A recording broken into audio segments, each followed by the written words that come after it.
me do my two-step. Assalamualaikum warahmatullahi wabarakatuh. Kami dari kelompok G akan membawakan kajian pemikiran oleh Lacan, Popper, dan Adorno. Pembahasan pemikiran yang pertama ada Jacques Lacan. Beliau adalah seorang psikioanalis klinis yang lahir pada tanggal 13 April 1901 di Paris. Kontribusi pertama Lacan untuk psikioanalisa adalah konsep tentang fase cermin. Beliau mengemukakan bahwa pembentukan ego itu dimulai pada anak berusia 6-18 bulan. Balita mendapati identitas diri mereka ketika melihat cermin. Kemunculan isai ini kemudian dikembangkan menjadi 3 tatanan, yaitu the imaginary, the symbolic, dan the real. The symbolic mempunyai arti yaitu suatu tempat identitas, saya terudarkan, dunia bahasa, dan aturan-aturan mendapat tempatnya.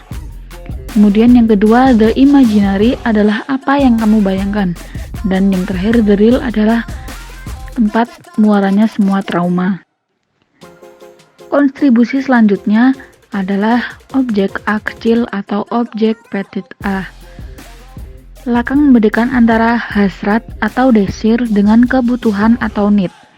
Kebutuhan itu adalah sebuah pemuas dan hasrat itu bukanlah sebuah pemuas.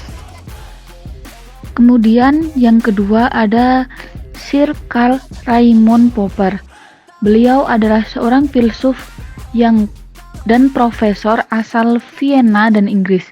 Beliau lahir pada tanggal 28 Juli 1902 di Austria. Beliau populer dengan salah satu kemukaannya tentang bahaya sikap tertutup ilmu karena itu adalah menjadi dasar bagi ideologi totaliter yang membahayakan kebebasan umat manusia.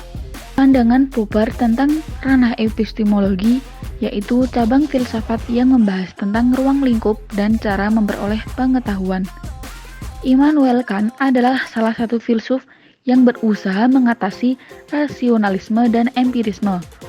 Popper menyetujui pandangan Kant, termasuk pandangan tentang pengetahuan a priori, yaitu pengetahuan yang ada sebelum pengalaman.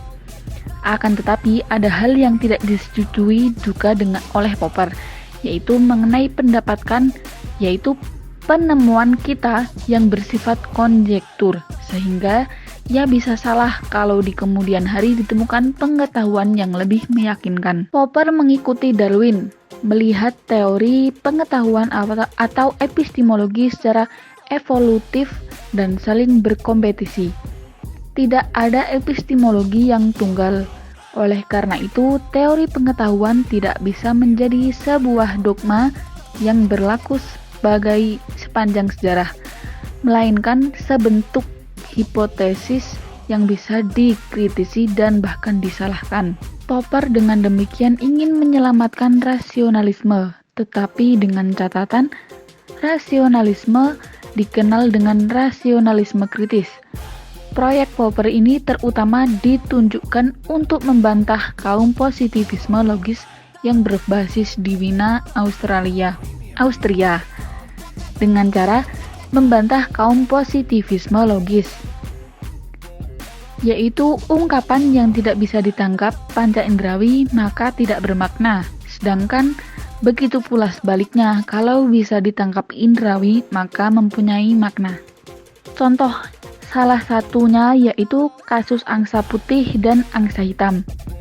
Orang Eropa selama ratusan atau mungkin ribuan tahun percaya bahwa semua angsa adalah putih, karena memang sejauh itu tidak ditemukan angsa selain angsa putih.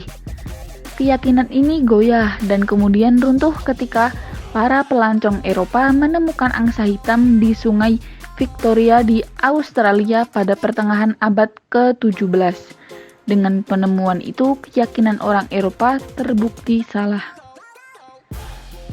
Yang ketiga ada Theodor Adorno. Beliau adalah seorang ilmuwan besar asal Jerman yang lahir di Jerman pada tanggal 11 September 1903. Beliau mengikuti mazhab Frankfurt tentang negativitas total, yang kemudian melahirkan teori negativitas atau estetika negatif yang kemudian diikuti oleh Gauss.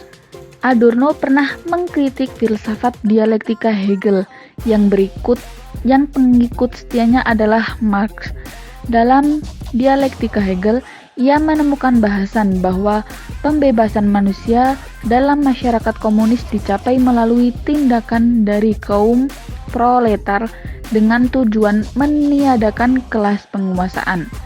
Dialektika itu dikembangkan oleh Marx bahwa kaum proletar bekerja dengan cara misterius untuk memperjuangkan kelas materialis sebagai mesin sejarah.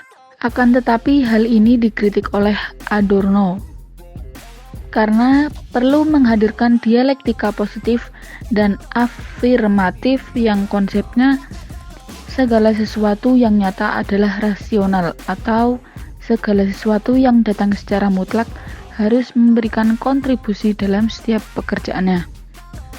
Dialektika negatif Adorno dirancang untuk membuka kemungkinan-kemungkinan yang belum direalisasi pada tingkat mikro dan makro, dan juga bertujuan untuk mengatasi penderitaan individu dan sosial. Dalam dialektika negatif, tidak ada keharusan untuk berubah dengan cara tertentu.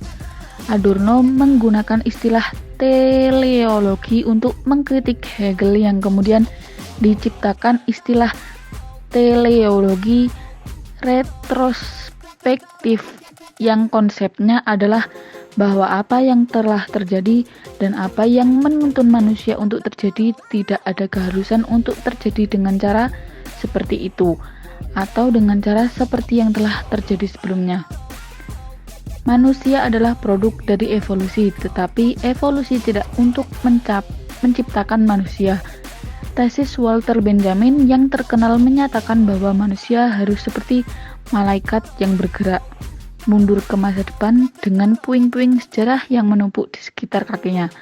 Dialektika negatif pada akhirnya harus terbuka terhadap segala kondisi dan peristiwa yang diciptakan atau yang diberikan. Sekian, terima kasih. Wassalamualaikum warahmatullahi wabarakatuh.